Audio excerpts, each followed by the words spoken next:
আসসালামু আলাইকুম প্রিয় দর্শকবৃন্দ, আমি আবারও চলে আসলাম আপনাদের সম্মুখে নবী আলাইহিস সালামের বিষয়ে সে বর্ণনা নিয়ে। তো আজকের বিষয় থাকবে হযরত দাউদ আলাইহিস সালামের অন্তিম কাল, তার ১ নম্বর পর্ব। কথিত আছে হযরত দাউদ আলাইহিস সালামের মৃত্যুর কিছুদিন আগে হযরত জিবরাইল আলাইহিস সালাম তার কাছে এসে এক বৃদ্ধ সিন্দুক সিন্দুক নিয়ে এলেন এবং বললেন, হে দাউদ, আপনাদের আপনাদের ছেলেদের থেকে জিজ্ঞেস করুন এবং ভেতর কি ভেতর কি আছে, যে বলতে পারবে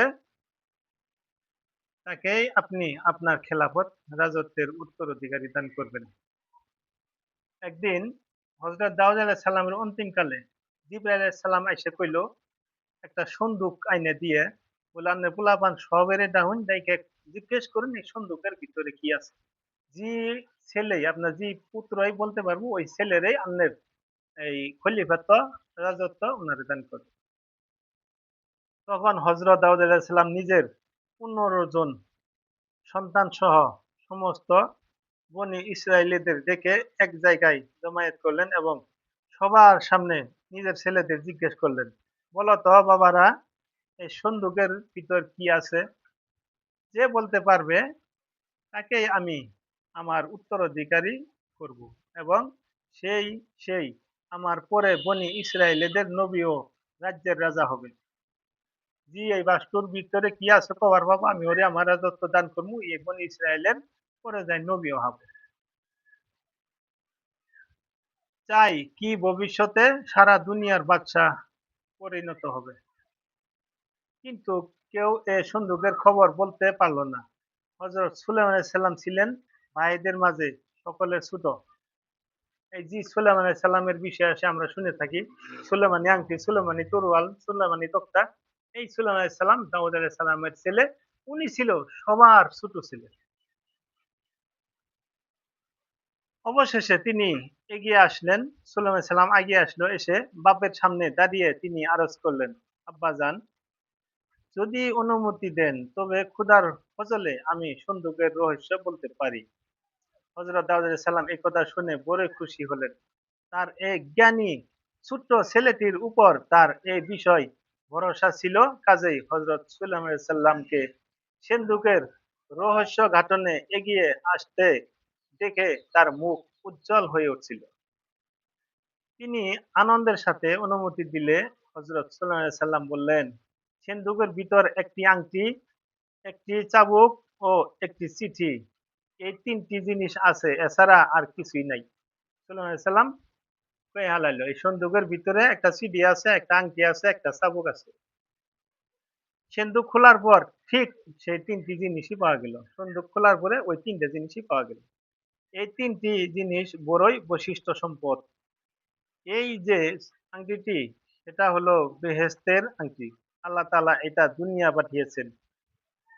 যে এটা হাতে পরে রাখবে, সে যা চায় তাই হাসিল করতে পারবে। এই যে হইলো আইলো সুলেমানের আংটি কোথা থেকে আসলো দেখেন। ওই যে আংটি হাতে দিয়ে যে যা চাইতো তাই পাইতো, ওই সুলেমান আংটি এসে গেল। এরপরের এর উপরের এর পাথরের উপর দৃষ্টি করলে সারা জগতের ভালো মন্দ সবকিছুই চোখের উত্তর উৎসাহিত হয়ে উঠতো। ওই আংটির ভিতরে যে একটা পাথর আছিল, ওই পাথরের ভিতরে নজর দিয়ে চাইলে সারা দুনিয়ার কোনো কি হইতেছে ওই পাথরের ভিতরে দেখা যায় দৃষ্টি করলে। সারা জগতের ভালো মন্দ সবকিছু চোখের উপর উপলব্ধি হয়ে উঠবে এবং এর গুণে পশু পাখি, সুরিচর ও হিংস্র জানোয়ারের এমনকি বাতাস পর্যন্ত তার অনুগত হয়ে চলবে করবে। মানে সবকিছুই ওই আংটি হাতে যার থাকবো ওর অনুসরণ করবো, ওর কথা মানবে। আর এই যে চাবুকটি দেখছেন, এটা দুজকের থেকে পাঠানো হয়েছে। চাবুকটা যে দেখতেছেন, এই চাবুকটা দুজক থেকে পাঠানো হয়েছে। যে কেউ এ চাবুকধারীর প্রতি অনুগত্যহীন হয়ে তার কথা শুনতে চাইবে না, এ চাবুক নিজেই তাকে পিটিয়ে সোজা করে দিবে। ওই চাবুকটা আছে দুজগতনে, জি, সুলাইমান আলাইহিস সালামের কথা শুনবো না। ওই চাবুকটা হুকুম দেওয়া মাত্রই নিজে, নিজে যাইয়া ওরে পিটায় সোজা করে আনলো। কথিত আছে যে উহা মামুলি চাবুক ছিল না। এটা ছিল আসল রাজদত্ত স্বরূপ। যে কেউ খোদার বিরোধী পথে চলত, সে চাবুক তাকে সোজা করে দিত এবং তাকে পাকড়াও করে রাজদরবারে নিয়ে আসতো। তাই ভয়ে কেউ এ চাবুকে ছুঁইতো না। ধরে ঠেলে চাবুকটা কেউ গুলাইতো না। কিন্তু কি জানি চাবুকে কি মতি হয়। তবে উহা অন্যায়ভাবে কারো অনিষ্ট বা অপমান করতো না।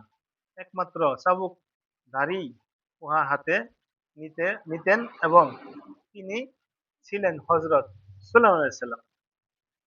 যাই হোক, হযরত জিবরাইল আলাইহিস সালাম হযরত দাউদ আলাইহিস সালামকে বললেন যে, চিঠির ভিতর কি আছে আপনার ছেলেরে জিজ্ঞেস করুন। হযরত দাউদ আলাইহিস সালাম সন্তানদের তা জিজ্ঞেস করল। হযরত সুলাইমান আলাইহিস সালাম ছাড়া কেউ তার উত্তর দিতে পারল না। হযরত সুলাইমান আলাইহিস সালাম বললেন, চিঠির ভিতর ৫ টি কথা লেখা আছে। তা হলো ঈমান, প্রেম, বুদ্ধি, শালনিত এই শালীনতাবোধ এবং শক্তি। তখন তাকে জিজ্ঞেস করা হলো যে, মানুষের শরীরে যে ৫ টি জিনিস অবস্থান বলল, তখন তিনি বললেন, ঈমান ও প্রেমের অবস্থান হচ্ছে মানুষের অন্তরের, বুদ্ধির অবস্থান ক্ষেত্র হলো মগজ, লজ্জাবোধের অবস্থান চোখ এবং শক্তির স্থান হাড্ডির মাঝে অবস্থিত। হযরত সুলাইমান আলাইহিস সালামের কাছে সিন্ধুক সম্বন্ধনীয় প্রশ্নের ৭০ সুউত্তর পেয়ে হযরত দাউদ আলাইহিস সালাম তাকে নিজের খলিফা বা উত্তরাধিকারী ব্যক্তিগত সম্পত্তির নয় করলেন। সেই আংটিটা তার আঙুলে পরিয়ে দিলেন এবং চাবুকটি তার হাতে তুলে দিলেন।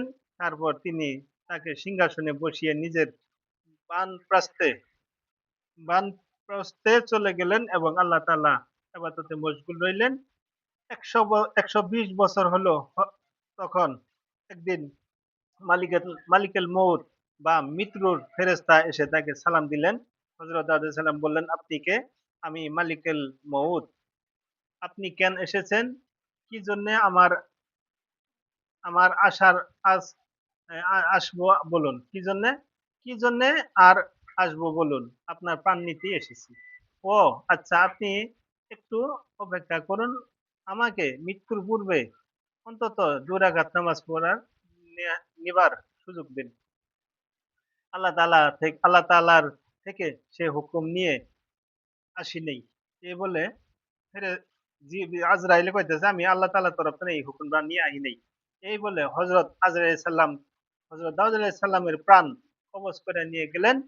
যেমন আল্লাহ তাআলা মৃত্যুর অবশ্যতা অবশ্যতাবিতা সম্বন্ধে কোরআন শরীফে ফরমাইয়াছেন, তাদের যখন মৃত্যু আসে তখন তা মুহূর্তের জন্যও একটু আগেও বা একটু পরে আসে না। অর্থাৎ আল্লাহ তাআলা কর্তৃক সৃষ্টি জীবনের মৃত্যুর সময়কাল যখন নির্ধারিত হয়ে আসে, তার এতটুকু ব্যতিক্রমও হয় না। মৃত্যু তার একটু আগেও আসে না বা সে বিশেষ মুহূর্তটির একটু পরেও আসে না। তা আমার হযরত দাউদ আলাইহিস সালামের অন্তিম কালের শেষ পর্যায়ে আপনাদেরকে সকলকে বিদায় জানিয়ে বনী ইসরায়েলদের রূপান্তর ঘটনার বর্ণনা শোনার আমন্ত্রণ জানিয়ে আজকের মতন বিদায় নিচ্ছি। সবাই ভালো থাকুন। খোদা হাফেজ।